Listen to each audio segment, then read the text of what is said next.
Hi viewers, இன்றைக்கி நம்ம broccoli fry எப்படி பண்ணுறதுன்னு பார்க்கலாம்.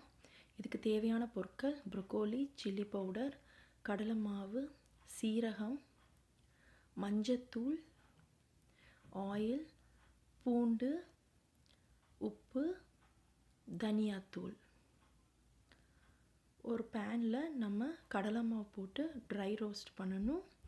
லோ ஃப்ளேமில் வச்சு ட்ரை ரோஸ்ட் பண்ணுங்கள். ஹை ஃப்ளேமில் வச்சிங்கன்னா எல்லாமே தீஞ்சு போயிடும். நெக்ஸ்ட்டு ஆயில் ஊற்றிக்கிங்க. சீரகம் போட்டுடலாம். சீரகம் நல்லா பொரியிற வரைக்கும் வெயிட் பண்ணுங்கள். நெக்ஸ்ட்டு நம்ம பூண்டு போட்டுடலாம்.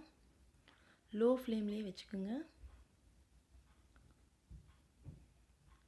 நெக்ஸ்ட்டு நம்ம மிளகாய்த்தூள் போட்டுடலாம். 1 டேபிள் ஸ்பூன் தனியாத்தூள், மஞ்சத்தூள் போட்டுடலாம். அவ்வளோதான்.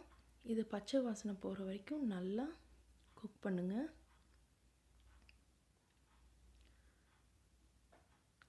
நெக்ஸ்ட்டு நம்ம ப்ரொக்கோலி ஆட் பண்ணிக்கலாம்.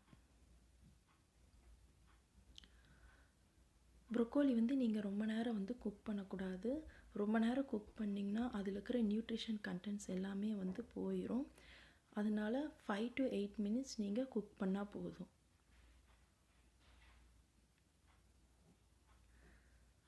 நல்லா குக் பண்ணுங்கள். ஏன்னா பச்சையாக இருந்தால் சாப்பிட முடியாது. அதனால் நல்லா லோ டு மீடியம் ஃப்ளேமில் வச்சு குக் பண்ணுங்கள்.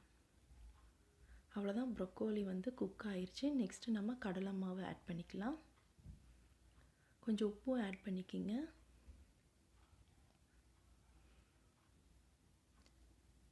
நல்லா வதக்கி விட வேண்டியதுதான். அவ்வளோதாங்க, ப்ரொக்கோலி ஃப்ரை ரெடி. உங்களுக்கு இந்த சேனல் பிடிச்சிருந்துச்சின்னா சப்ஸ்கிரைப் பண்ணுங்கள், லைக் பண்ணுங்கள்.